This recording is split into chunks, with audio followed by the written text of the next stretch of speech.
É com alegria e satisfação que cumprimentamos os nossos amigos e irmãos do portal Escola Dominical com a gloriosa paz de nosso Senhor e Salvador Jesus Cristo. Estamos dando início a mais uma pré-aula, esta ferramenta que o portal Escola Dominical disponibiliza no início da semana para que os irmãos possam melhor preparar a sua aula da Escola Bíblica Dominical. Leiam a revista das lições bíblicas, assistam a esta pré-aula e leiam o texto de apoio desta pré-aula. Nós não repetimos o título, o conteúdo da revista. Os irmãos já têm a revista. O comentarista da CPAD tem uma videoaula aqui na internet e nós colocamos o link da videoaula dele nas nossas redes sociais. E, portanto, nós não iremos aqui chover no molhado, como dizem. Nós trazemos comentários complementares aos irmãos para que os irmãos possam melhor preparar a sua aula da Escola Dominical. E para o irmão poder melhor acompanhar esta pré-aula, nós temos um texto que é o apoio que é publicado no site do portal Escola Dominical, portalebd.org.br. Também durante a semana nós publicamos 4 ou 5 outros textos referentes a esta aula, lá no site do portal Escola Dominical. Se o irmão tiver alguma dúvida durante a semana, poste a sua pergunta na sala dos professores do portal Escola Dominical. É necessário um cadastramento, mas este cadastramento é gratuito. Também durante a semana, nós disponibilizamos breves comentários em áudio dos textos das leituras diárias sugeridas na revista das lições bíblicas. O irmão, ouvindo estes comentários, terá um momento devocional e mais informações sobre a aula da Escola Bíblica Dominical. E no sábado à noite, às 19 horas, horário de Brasília, nós também transmitimos ao vivo a aula do estudo preparatório dos amigos e professores da Escola Bíblica Dominical da Igreja Evangélica Assembleia de Deus, Ministério do Belém, na sede aqui em São Paulo. Se o irmão estiver aqui em São Paulo e região, o irmão é nosso convidado, pois a reunião é aberta para todos quantos queiram aprender a palavra de Deus.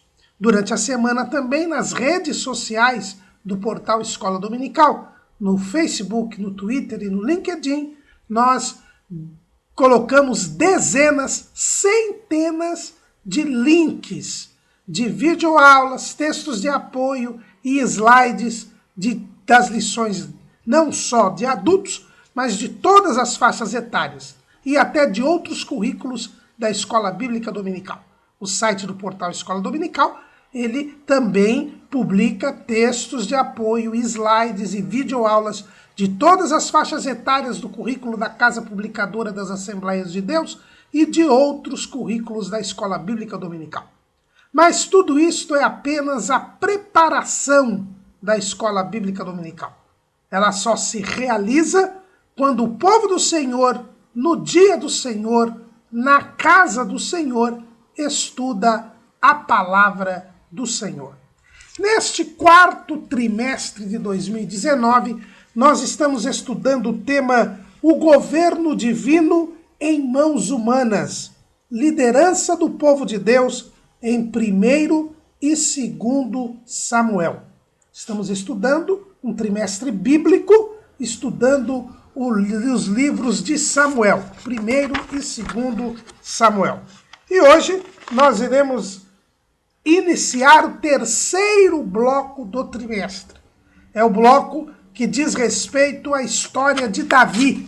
E vamos estudar hoje a lição número 6, que tem como título Davi é ungido rei.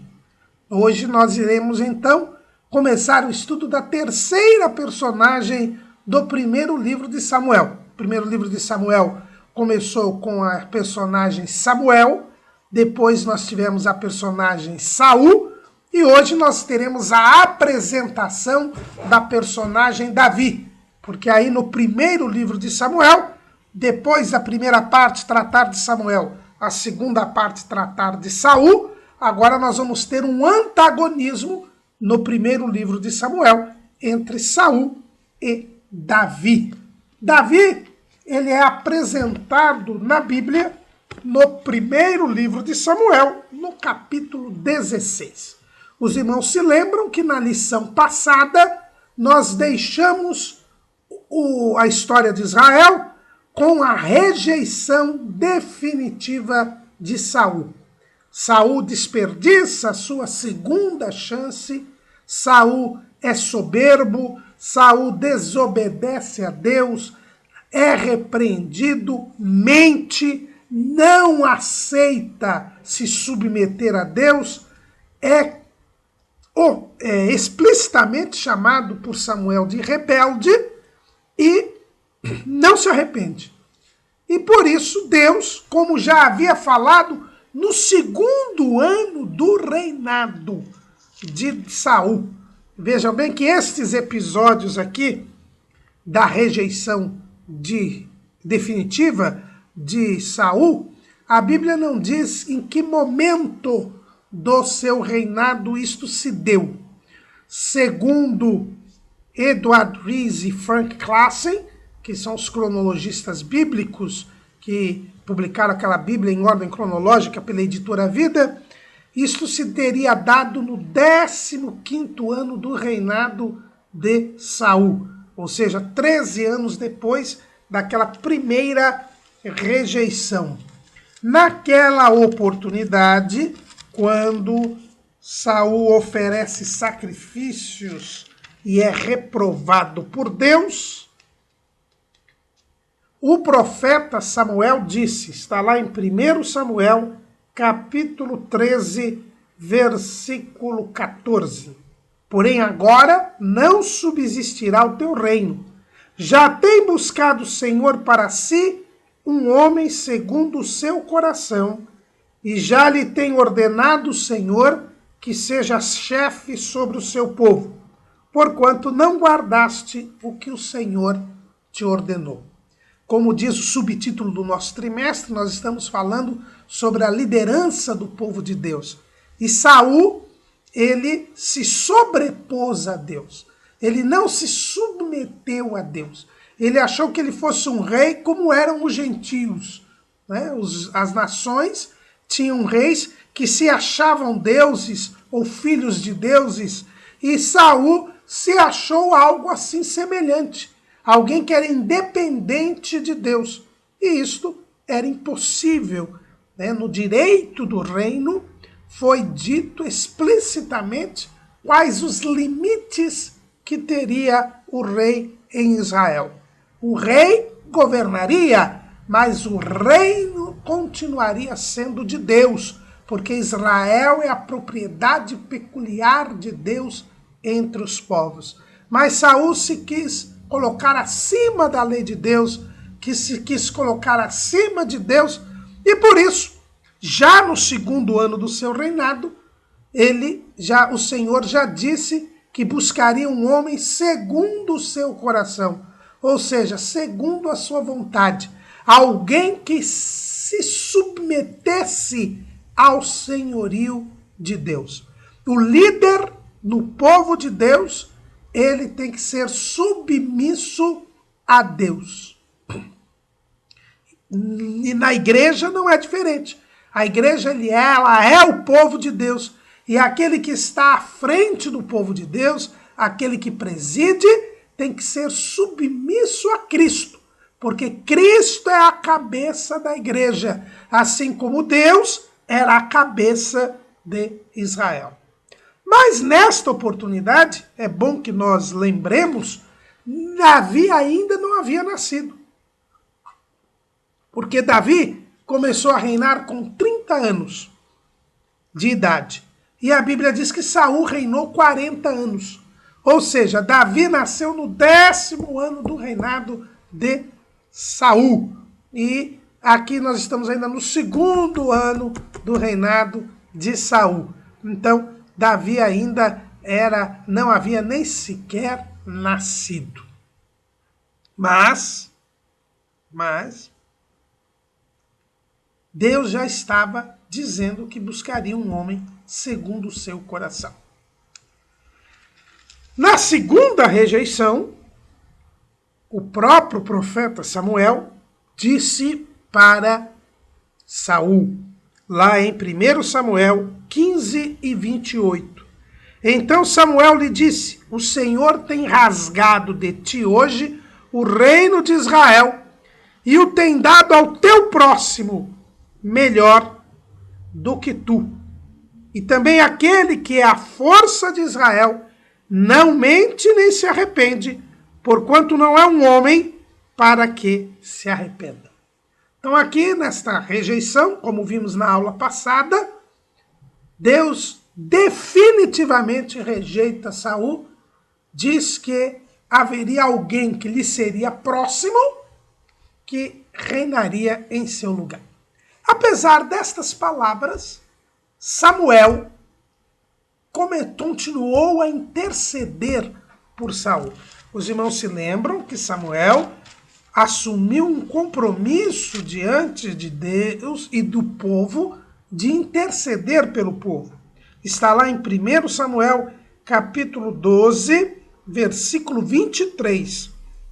Isso Samuel dizendo: e quanto a mim, longe de mim que eu peque contra o Senhor, deixando de orar por vós.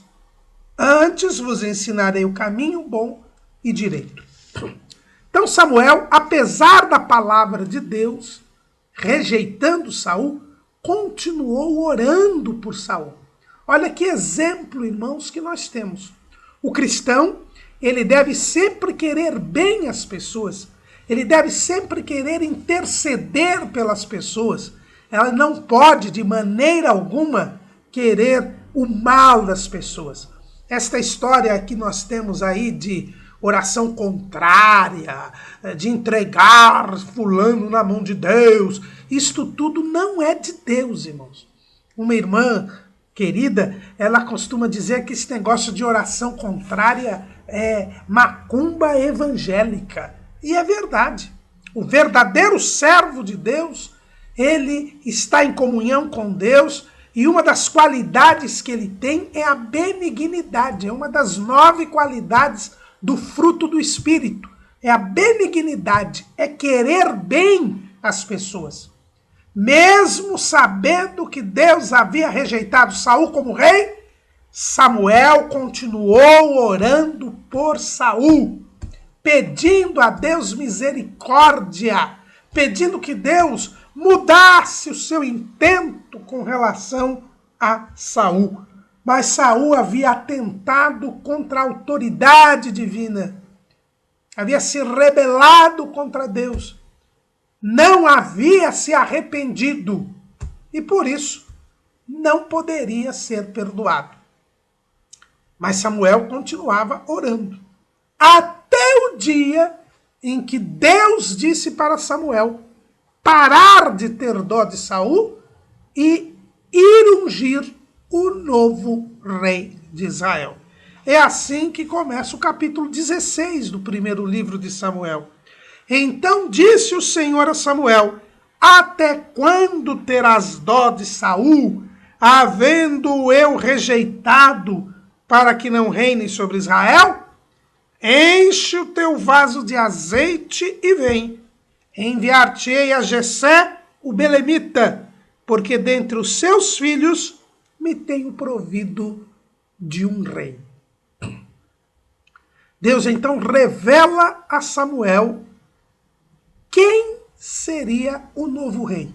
Era um dos filhos de Jessé, que morava na cidade de Belém, lá na tribo de Judá. Era de Jessé que Deus havia provido um rei. E Samuel, como um servo de Deus, naquele mesmo momento, ele para de interceder por Saul, enche o seu vaso de azeite e vai até Belém.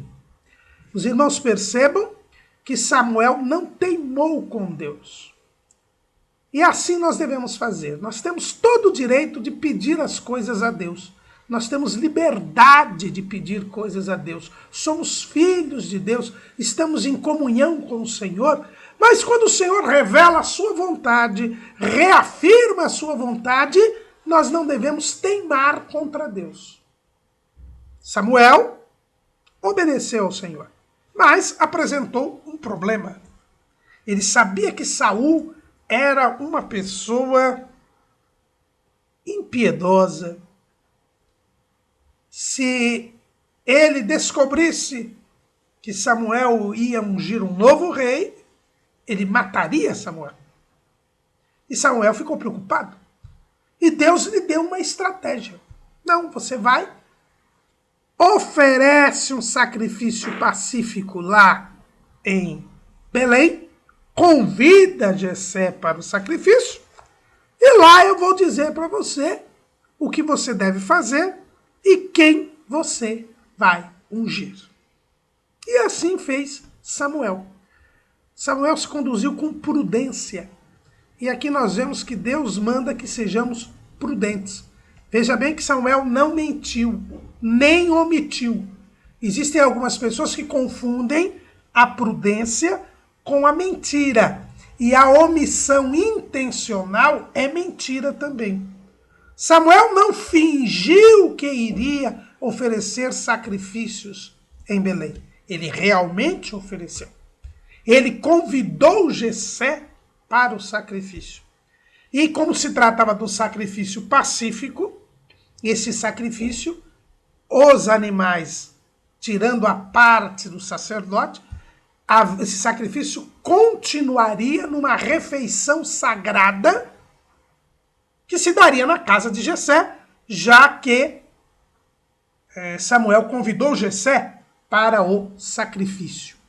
Então aqui nós vemos, assim como Saul participou de uma refeição sagrada e depois foi ungido rei, aqui também Davi vai participar de uma refeição sagrada e será ungido rei.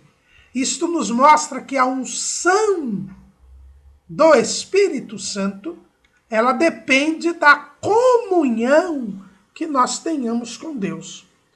É interessante nós verificarmos isso. Ninguém pode receber o Espírito Santo se não estiver em comunhão com Deus. Vejam que esse sacrifício era um sacrifício pacífico, portanto, era um sacrifício de gratidão a Deus, que só podia ofertar quem previamente já tinha perdoado os seus pecados.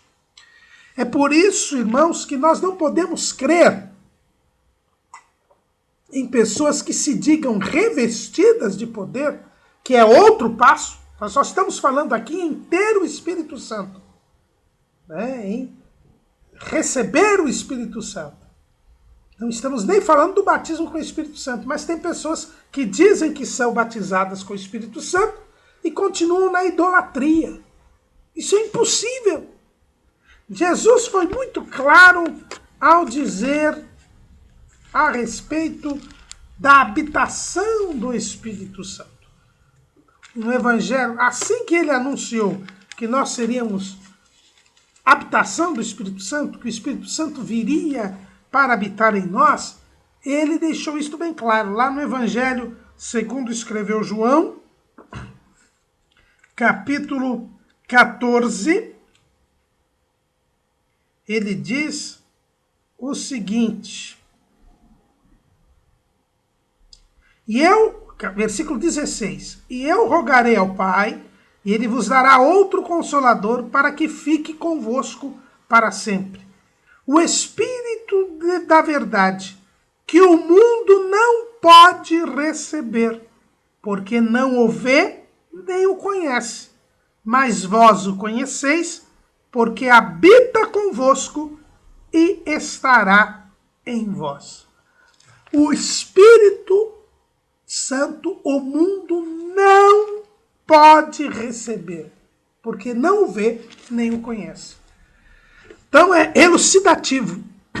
Saul foi ungido rei depois que participou de uma refeição sagrada.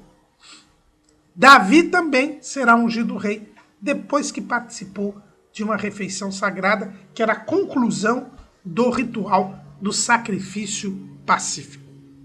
Então Samuel foi até Belém, chegou a Belém, e quando ele chegou, os anciãos de Belém foram ao seu encontro tremendo e perguntando se era de paz a sua vinda. E aí Samuel disse que tinha vindo sacrificar ao Senhor, que eles se deviam se santificar e vir com ele ao sacrifício, e convidou Jessé e os seus filhos para o sacrifício. Quando ele vai até a casa de Jessé para a refeição sagrada, e o Senhor havia dito: convidarás Jessé ao sacrifício, e eu te farei saber o que has de fazer, e ungir-me-ás a quem eu te disser. Veja bem que Deus disse: e você vai ungir quem eu te dizer. Quando Samuel chega à casa de Jessé, ele vê o primogênito de Jessé, Eliabe, que a Bíblia nos fala que era guerreiro, portanto tinha um porte atlético, era alguém que a gente podia dizer um homem sarado, como dizem hoje, né? Era o primogênito. O primogênito primeiro, ele é de Deus. Todos os primogênitos são de Israel. Tanto que quando se tinha o primeiro filho, você tinha que resgatar esse filho, pagar uma taxa para resgatar o filho, porque todos os primogênitos são de Israel. Todos os primogênitos, né? Eles são de Israel. Então Eliabe já era de Deus, porque ele era primogênito. Tinha um porte atlético, era um guerreiro. E não se esqueçam que o novo rei, tinha que substituir a Saul, que era mais alto do ombro para cima do que todos os israelitas. Quando Samuel bateu o olho, disse: é esse. Esse é o novo rei de Israel. Eu já acho que já foi pegando o vaso, tirando a tampa do vaso, mas o Senhor disse a Samuel: não atentes para a sua aparência, nem para a altura da sua estatura, porque o tenho rejeitado. Porque o Senhor não vê como vê o homem, pois o homem vê o que está diante dos olhos, porém o Senhor olha para o coração. Os irmãos verifiquem que Samuel era o homem mais santo que havia sobre Israel naquele tempo. Ele era o profeta de Deus, ele tinha acesso a Deus, ele era ouvido por Deus, as suas palavras Deus não deixava cair em terra. Então era um homem com intimidade com Deus. Mas mesmo os homens com intimidade com Deus não são Deus. Só Deus conhece o coração. Ninguém mais. Nós podemos conhecer as pessoas pelos seus frutos. É o que Jesus nos ensina. Lá no Evangelho segundo escreveu Mateus, capítulo 7, versículo 15. Acautelai-vos, porém, dos falsos profetas, que vêm até vós vestidos como ovelhas, mas interiormente são lobos devoradores. Por seus frutos os conhecereis. Porventura colhem-se uvas dos espinheiros ou figos dos abrolhos? Assim toda árvore boa produz bons frutos, e toda árvore má produz frutos maus. Não pode a árvore boa dar maus frutos, nem a árvore má dar frutos bons. Toda árvore que não dá bom fruto, corta-se e lança-se no fogo. Portanto, pelos seus frutos os conhecereis. Eu preciso ter proximidade com as pessoas para poder ver as atitudes das pessoas, e pelas atitudes das pessoas eu poderei entender se ela é uma árvore má ou uma árvore boa, se ela serve a Deus ou se ela não serve. Mas o coração da pessoa eu não tenho condição de saber. Só Deus conhece o coração da pessoa. E Deus sabia como era o coração de Eliabe. E a Bíblia, ela mostra quem era Eliabe. Eliabe era um homem invejoso, Eliabe era um homem maldizente. E você percebe isso quando nós lemos lá em 1 Samuel, capítulo 17, versículo 28. E ouvindo Eliabe, seu irmão mais velho, falar àqueles homens, acendeu-se a ira de Eliabe contra Davi e disse: por que desceste aqui? E a quem deixaste aquelas poucas ovelhas no deserto? Bem conheço a tua presunção e a maldade do teu coração, que desceste para ver a peleja. Quando Davi estava perguntando a respeito das propostas, das promessas que Saul havia feito para quem enfrentasse Golias, um assunto que nós vamos ainda tratar nesta lição, Eliabe mostrou o que tinha no coração. Ele tinha inveja. Ele caluniou, difamou o seu irmão. Não era um homem segundo o coração de Deus. Mas Samuel não sabia, nem podia saber, porque apesar de ser profeta, apesar de ser sacerdote, apesar de ser um homem de Deus, ele era homem. E só Deus conhece o nosso coração. A verdade é que Samuel, ao ouvir de Deus que não era Eliabe, manda chamar os outros irmãos. E eles vêm na sequência, os outros filhos de Jessé. Veio Aminadab, veio depois Samá, e a Bíblia cita aqui Aminadab e Samá, porque são os filhos que eram guerreiros. Depois os outros filhos, aqui nos livros de Samuel, não são mencionados os seus nomes, mas em crônicas, quando há a genealogia, são mencionados ali os 8 filhos de Jessé. E passam os 7 filhos.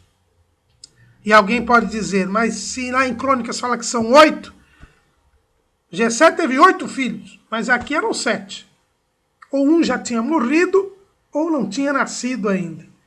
A verdade é que Deus não escolheu nenhum dos 7.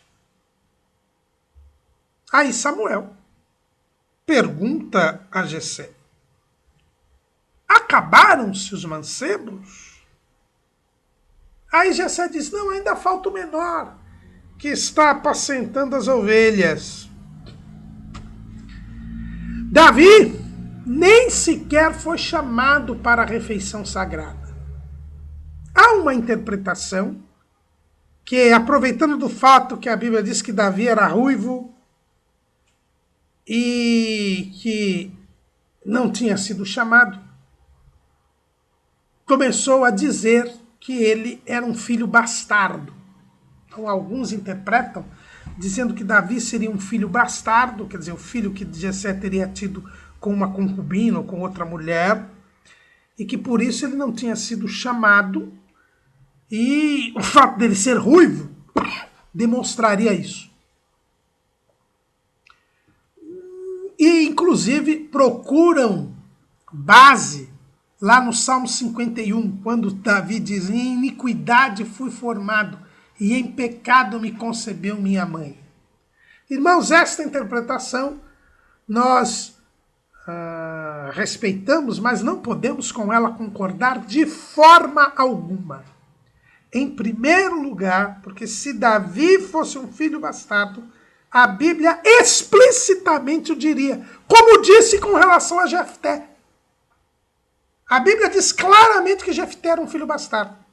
Deus não omite nenhum defeito dos seus filhos. Das personagens da Bíblia. Mas Davi morava junto com os filhos. Veja bem que Jefté foi colocado à parte a partir de um determinado instante. O fato dele dizer que ele era ruivo, isso não quer dizer nada. As questões da genética mostram isso. E quando Davi fala em iniquidade fui formado, em pecado concebeu minha mãe, está falando da natureza pecaminosa do homem. Nada mais do que isso. Então não há nada no texto bíblico que nos permita dizer que Davi fosse filho bastardo. Acontece que ele era de tenra idade, foi desprezado, não levado em conta na sua casa por ser o caçula, e estava cuidando das ovelhas do seu pai. E aqui nós já temos uma prefiguração de Davi com relação a Cristo. Jesus também não tinha parecer nem formosura, era desprezado entre os homens. Ninguém dele fazia caso algum. Não é assim que o profeta Isaías fala a respeito de Jesus? Davi aqui tipifica Cristo. E por tipificar Cristo, não poderia ser um filho bastardo. Né? Jesus não era bastardo. Foi gerado por obra e graça do Espírito Santo, mas num lar legalmente estabelecido, filho legalmente ilegítimo.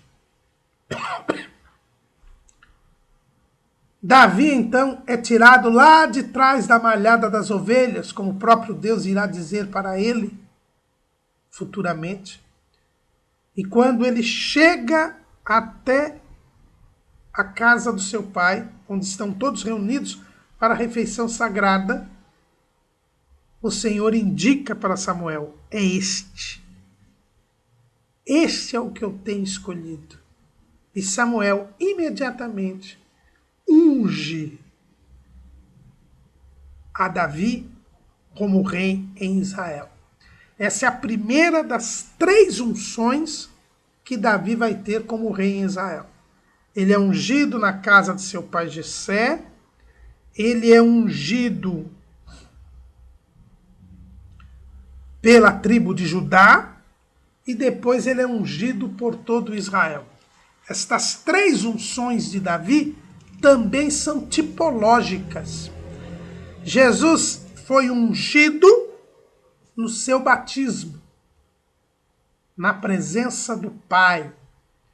Ele, quando é batizado por João Batista, o Pai diz: este é o meu filho amado, em quem me comprazo. Ali ele foi ungido. Lucas diz que ele foi cheio do Espírito Santo. O Espírito Santo veio sobre ele na forma de pomba. Ele ali é ungido, começa o seu ministério.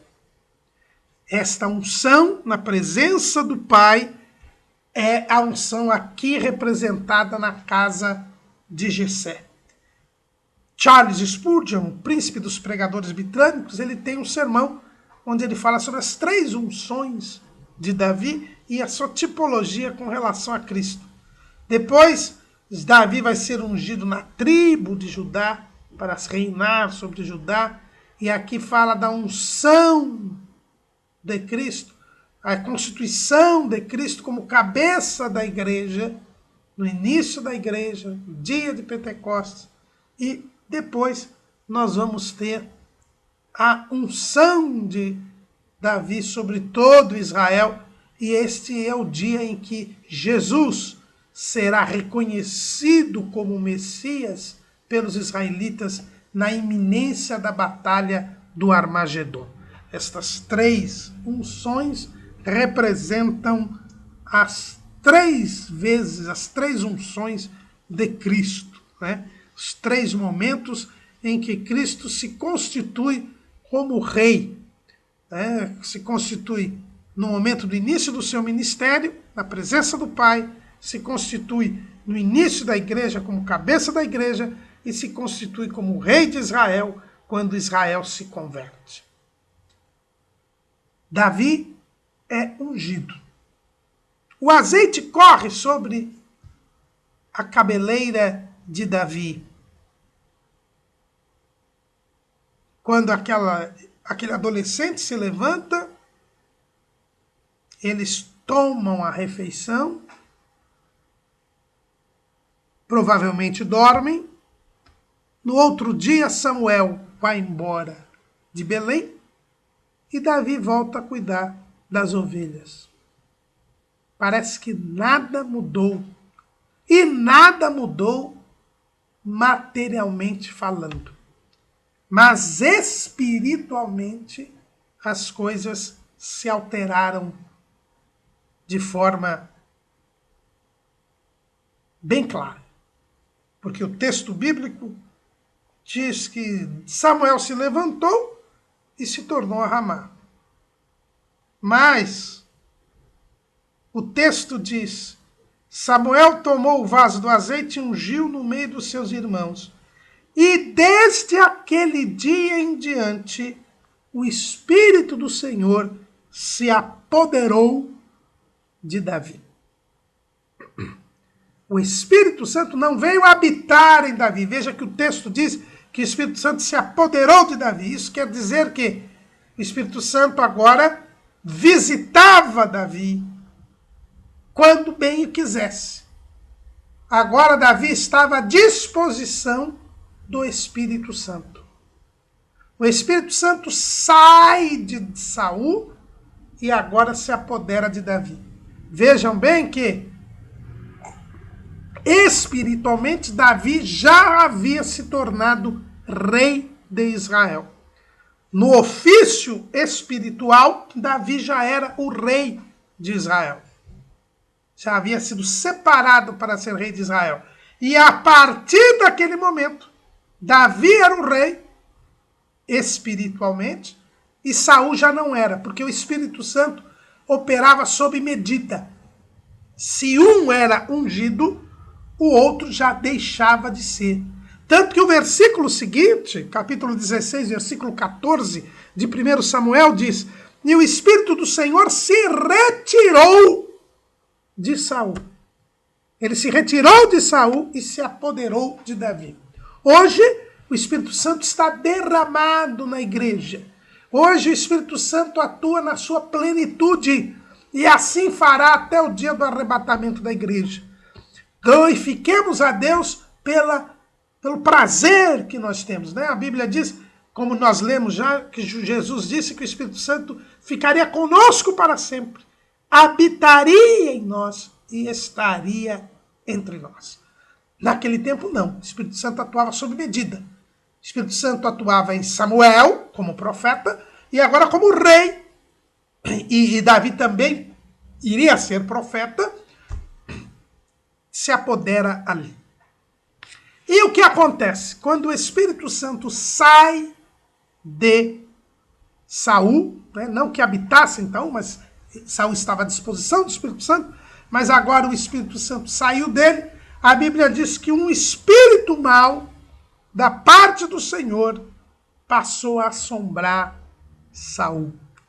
E isso nos faz lembrar o que Jesus menciona com relação a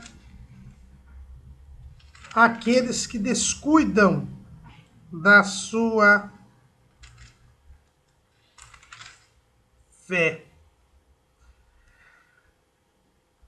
Jesus diz que quando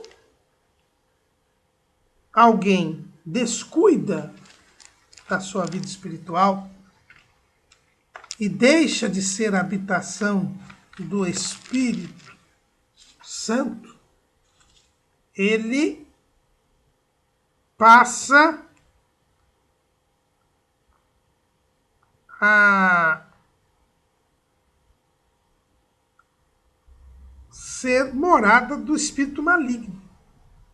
A Bíblia diz que saindo, se um espírito maligno que sai de alguém, porque alguém é liberto, passa a servir a Deus, e se deixa a casa vazia, quer dizer, se afasta de Deus, esse espírito maligno vem e traz mais outro 7.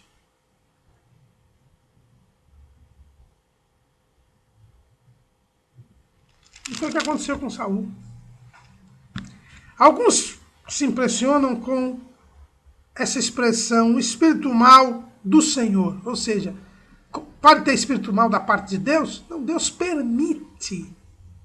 Deus permitiu que o espírito maligno atormentasse Saul.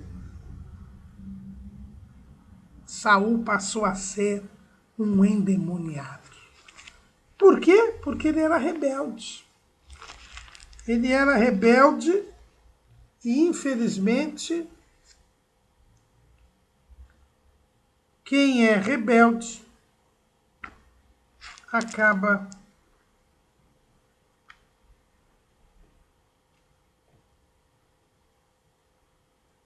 se envolvendo com o mal. Porque a rebeldia é uma característica do diabo. Então tomemos cuidado, irmãos. Saul, como nós já dissemos aqui, é o exemplo daquele que apostata da fé. Aquele que se desvia da fé, fica à mercê dos demônios. E Davi, irmãos, voltou a cuidar das ovelhas do seu pai. Mas ele era um outro homem já, porque agora tinha se apoderado dele o Espírito Santo. E a prova disso é que ele passou a tocar harpa. Ele já devia tocar harpa antes, mas agora, sob o domínio do Espírito Santo, ele passou a ter um louvor diferenciado. E alguém passando por ali viu Davi tocando harpa enquanto pastoreava as ovelhas. E este louvor causou um impacto diferenciado na alma daquele que ouviu, a ponto desta pessoa indicar Davi para os criados de Saul, dizendo que, enquanto Saul estava atormentado por um espírito maligno, dizendo que ele tinha visto um moço que estava tocando a harpa e que lhe fez bem. E, portanto, esse moço que lhe fez bem poderia tocar e fazer bem a Saul, atormentado que estava ele pelo espírito maligno.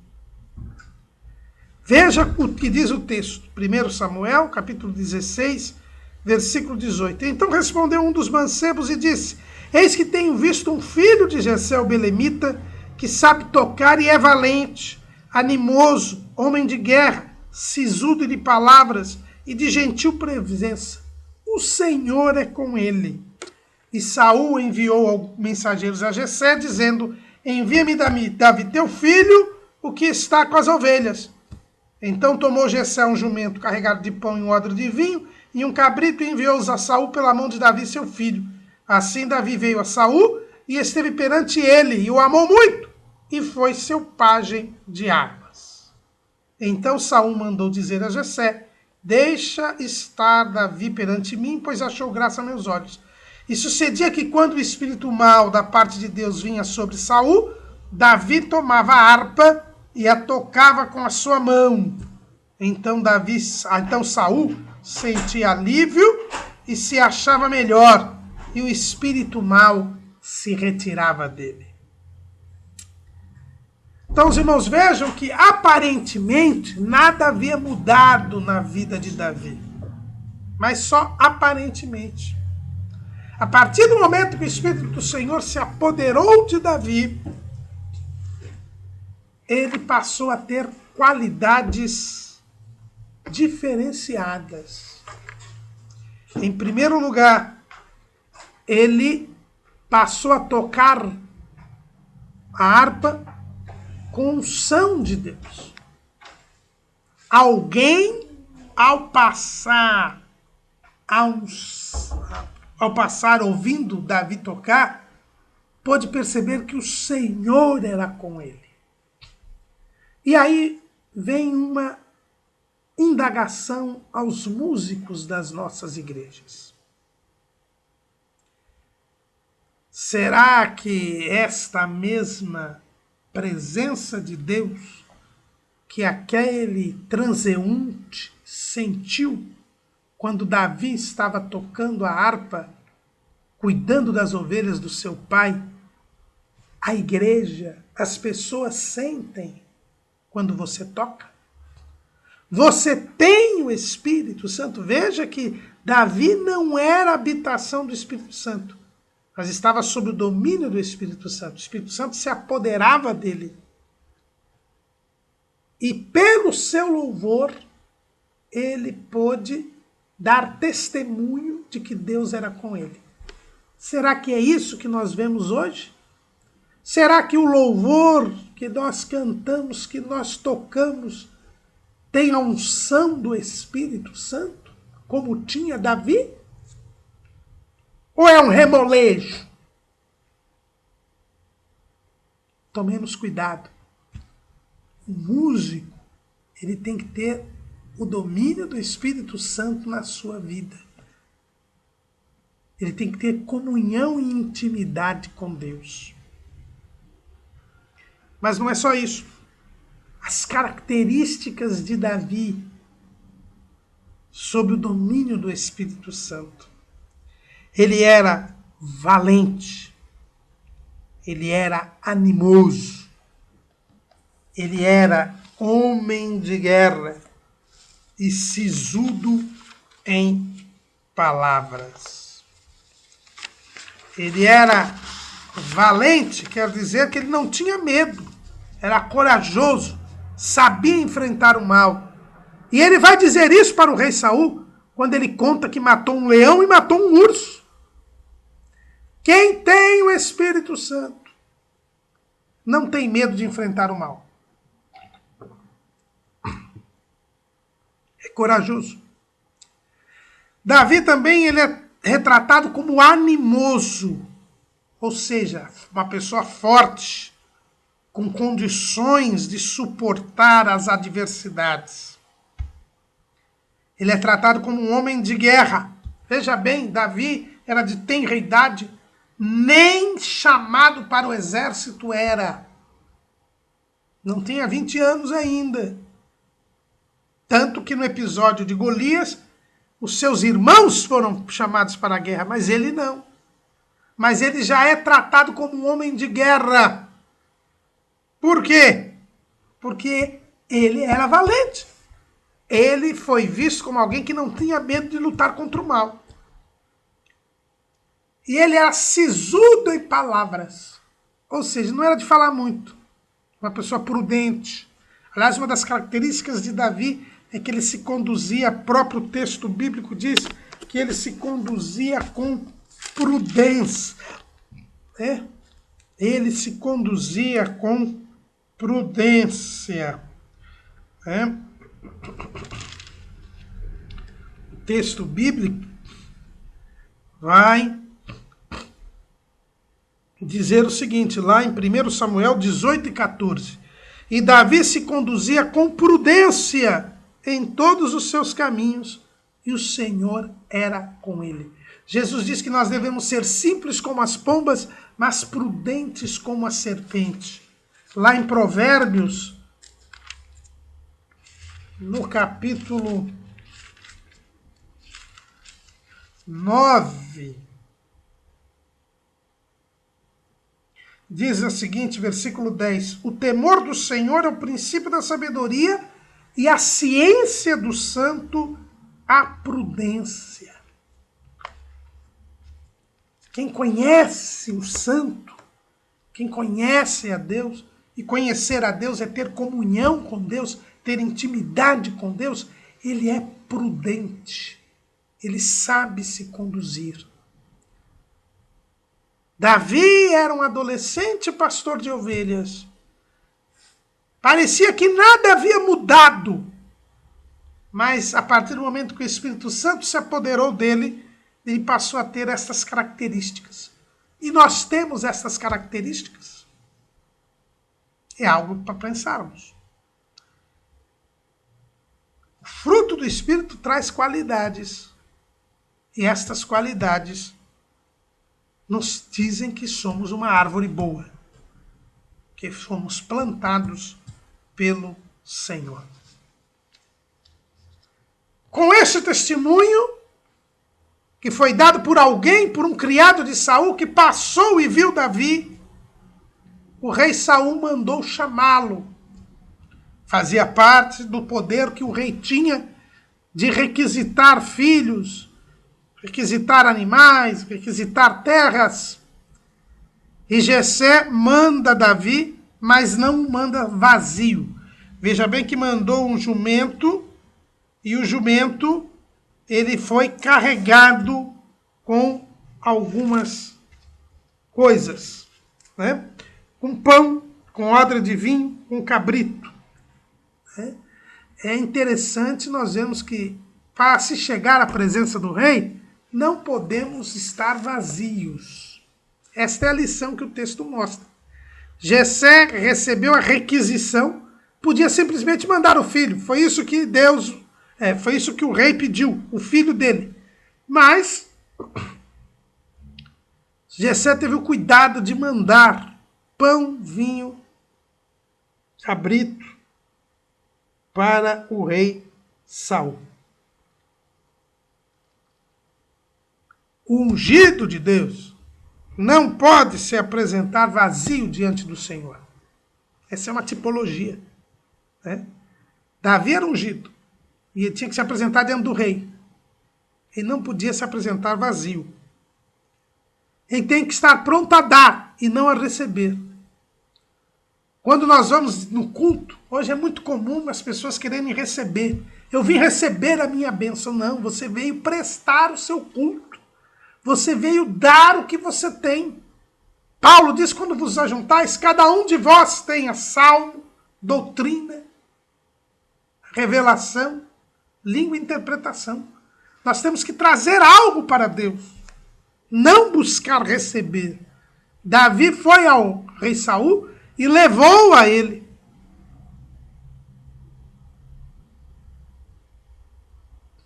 E é interessante ver que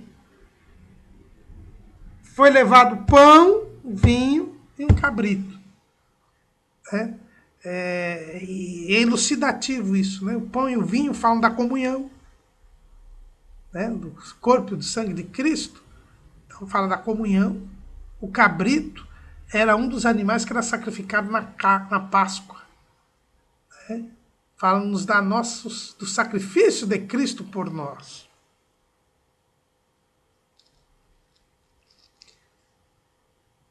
E esse sacrifício de Cristo tem que ser o centro da nossa vida.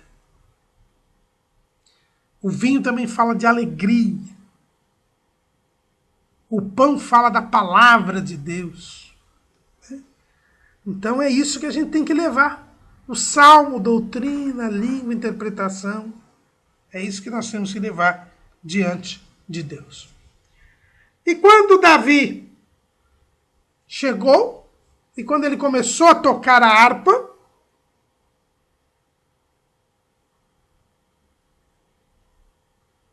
o espírito se afugentava. Quem tem a unção do Espírito Santo faz o demônio correr, faz o demônio sair. É um sinal dos que creem em Cristo e têm o Espírito Santo,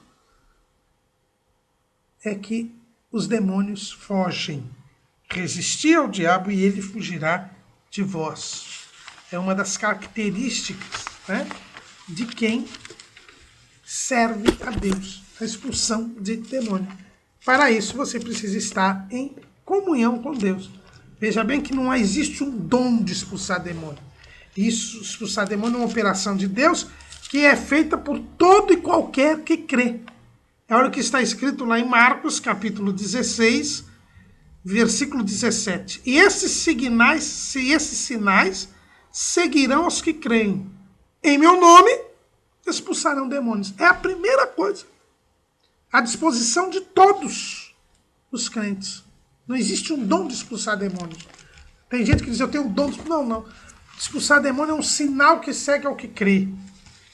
Davi tocava a harpa e o demônio ia embora. E Saul mandou uma ordem para Jessé dizendo, olha, deixa o rapaz aqui, o rapaz vai ficar aqui comigo. E ele passou a ser pajem de armas.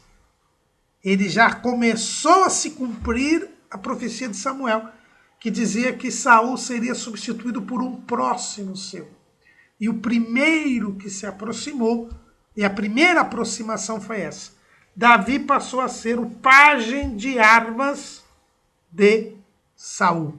E toda vez que Davi tomava a harpa e a tocava, Saul sentia alívio e se achava melhor, porque o espírito mau se retirava dele. Mas Davi ainda não estava definitivamente na corte de Saul. Ele servia ali como pajem de armas, levando as armas do rei e tal, mas era temporário. Ficava um tempo ali e depois era dispensado. Houve uma nova guerra entre os israelitas e os filisteus.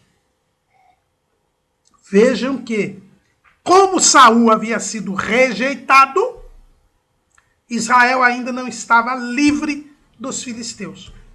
Deus havia constituído Saul como rei para libertar o povo dos filisteus.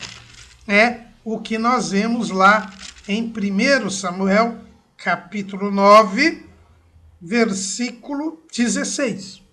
Quando Deus anuncia a Samuel que viria Saul, que seria o rei, ele diz assim: amanhã a estas horas te enviarei um homem da terra de Benjamim, o qual ungirás por capitão sobre o meu povo de Israel, e ele livrará o meu povo da mão dos filisteus. Mas como ele foi rejeitado, como ele fracassou na sua tarefa, ele não conseguiu livrar o povo dos filisteus. Veja bem que é mais um.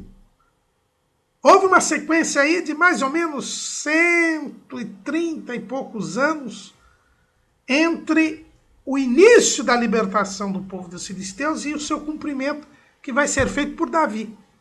Deus começa a livrar o povo das mãos dos filisteus com Sansão, mas Sansão fracassa. Vem Eli, fracassa. Vem Samuel, e o povo rejeita. Aí vem Saul, mas Saul é rejeitado. Então, os irmãos vejam ali que por isso ainda tinha guerra entre israelitas e filisteus. E nesta guerra, os filisteus tinham um campeão. Era Golias, da cidade filisteia de Gate, um gigante. A Bíblia diz que ele tinha 6 côvados e 1 palmo. Trazia na cabeça um capacete de bronze e vestia uma couraça de escamas, e era o peso da couraça de 5.000 ciclos de bronze. Trazia grevas de bronze por cima de seus pés e um escudo de bronze entre os seus ombros. E a haste da sua lança era como um feixe de tecelão, e o ferro da sua lança de 600 ciclos de ferro. E diante dele ia o escudeiro. Este campeão, este gigante, pôs o exército de Israel com medo. Saul tinha convocado o exército para esta guerra e 3 irmãos de Davi tinham sido convocados. Exatamente os irmãos que eram guerreiros, Eliabe, Abinadab e Samar. Mas Golias pôs medo em todo o povo. E a proposta de Golias era essa: olha, vocês escolham um campeão de vocês e lutemos nós dois. Para que os 2 exércitos lutarem? Lutemos nós dois. Quem vencer a luta, vence a guerra. E ele desafiava todos os dias o povo. E o povo saía correndo de medo, porque Golias punha medo pelo seu tamanho, pela sua armadura. E Golias aqui representa, irmãos, o inimigo das nossas almas. Ele também age desta maneira. Ele apresenta a sua posição elevada na hierarquia cósmica. Ele apresenta o seu tamanho. Ele fala alto. Ele faz propaganda. Não é? O apóstolo Paulo, ele fala disso lá em 1 Timóteo, capítulo 6.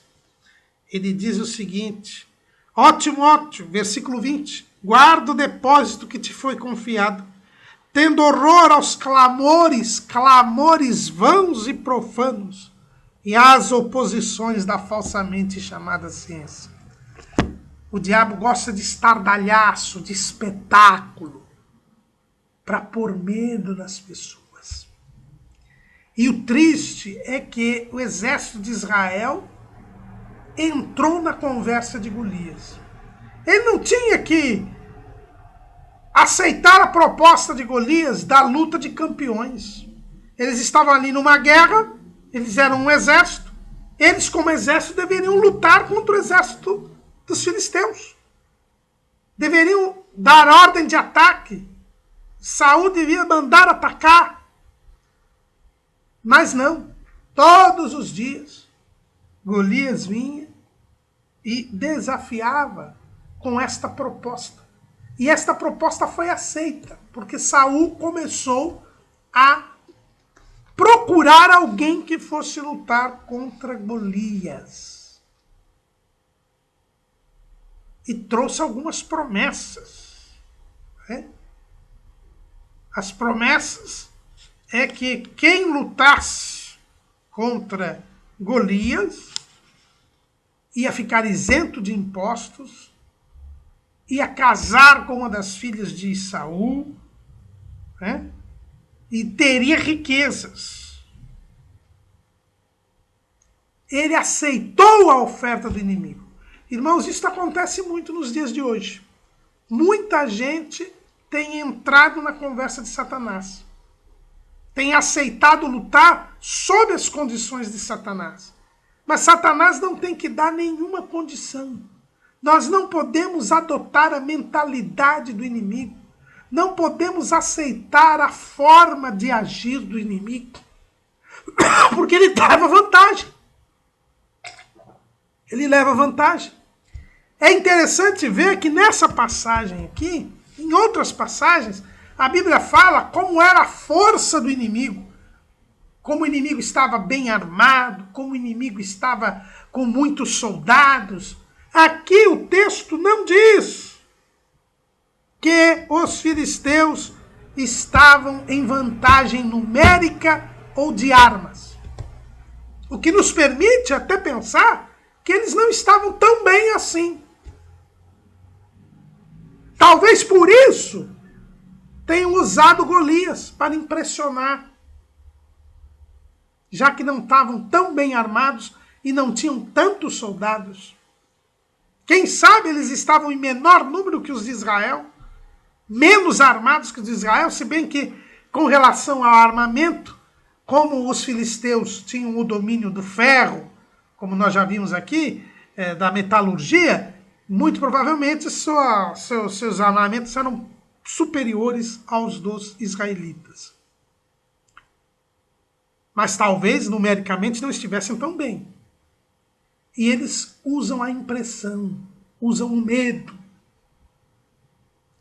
Irmãos, o inimigo procura nos atemorizar. Mas não se esqueça, como nós já vimos hoje aqui, Davi, ele era valente a partir do momento que o Espírito Santo dele se apoderou. E Jessé manda Davi levar alguma provisão para os seus filhos que estavam na guerra. Davi, então, obedientemente, então nessa época, até por causa da guerra, o que a gente entende? Como Davi não tinha condições de guerrear, não estava na idade de guerrear, e como Saul foi para a guerra, Davi foi dispensado de acompanhar o rei Saul e voltou e foi cuidar das ovelhas do seu pai. Veja como Davi era submisso. Quem sabe Davi agora, por ter sido pajem de armas do rei, por estar até expulsando o demônio do rei, pudesse chegar à sua casa e dizer para seu pai: olha, eu não vou cuidar mais de ovelha. Até porque a profissão de pastor de ovelhas era uma profissão extremamente simples, considerada muito simples na sociedade israelense. Mas Davi se submeteu, ele era submisso. Ele voltou, seu pai mandou ele cuidar das ovelhas, e ele foi cuidar das ovelhas.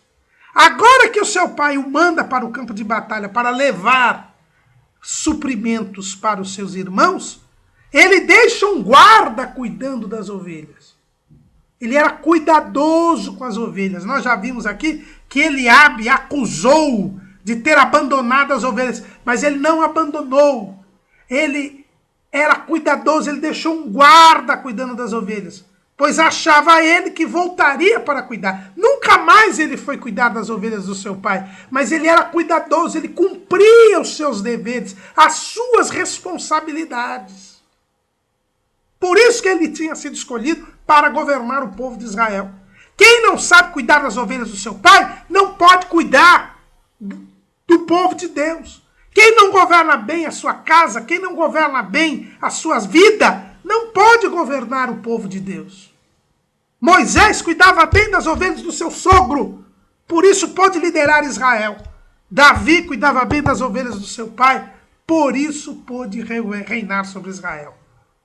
Por isso a Bíblia diz que quem não governa bem a sua casa, como governará a casa de Deus?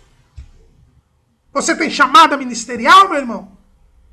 Cuide bem da sua vida, cuide bem de sua família.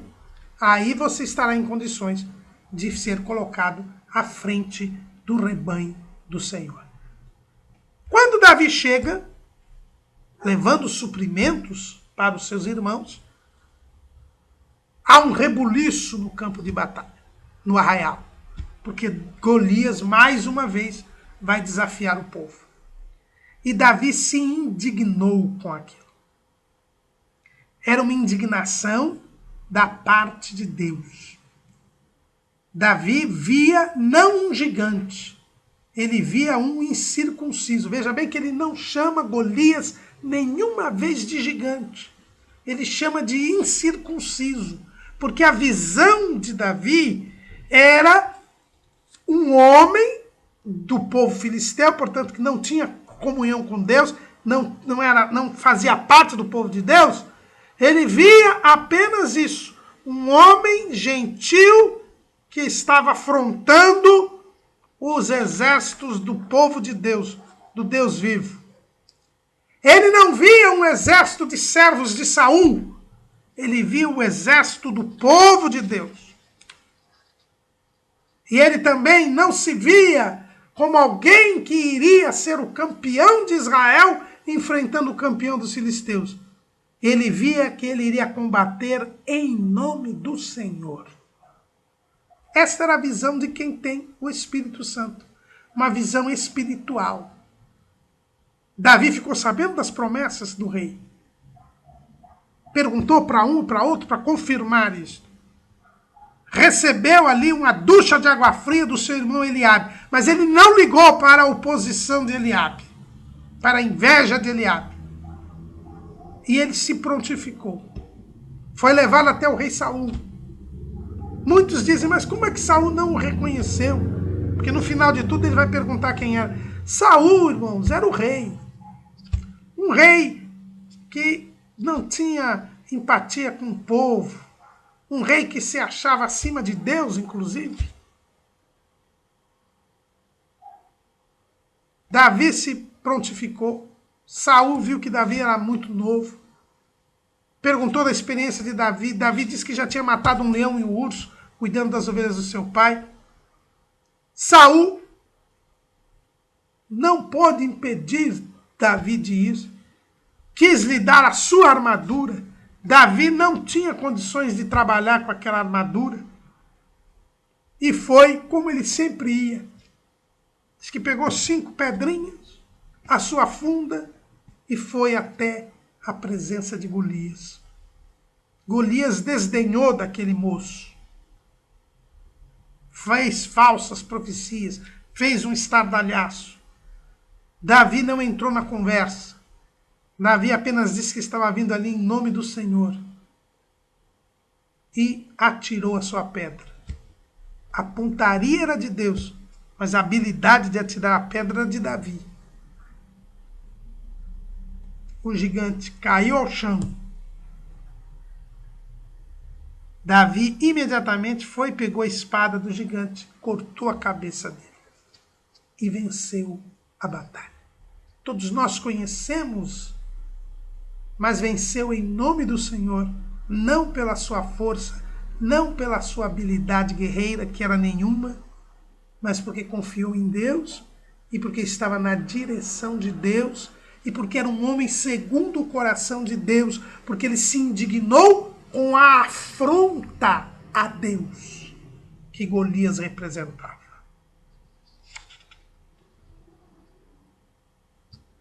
Golias tentou amaldiçoar Davi, amedrontar Davi com a maldição, mas Davi não entrou na conversa de Golias. E ao final, Saul quis saber quem era Davi. E ao saber que Davi era filho de Jessé, mandou que Davi fosse definitivamente colocado na sua companhia. Davi agora deixa a casa de seu pai e passa a ser um oficial, vamos dizer assim, do exército de Saul, do exército de Israel. Passa a ser um capitão, passa a ser um chefe, né? A expressão que nós temos aqui é que ele passa a ser um chefe, um oficial, né? Um dos principais chefes. Ainda não era um chefe de 1000, um chefe de 100, aí, tipo de uma espécie de um capitão, de um oficial do exército de Israel. Se aproximava um pouco mais do rei Saul. Porque o novo rei de Israel, disse Deus, pela boca de Samuel, seria um próximo de Saul. Davi estava agora na corte de Saul. E haveria de ter experiências paradoxais para poder ser preparado para reinar sobre Israel. Amém.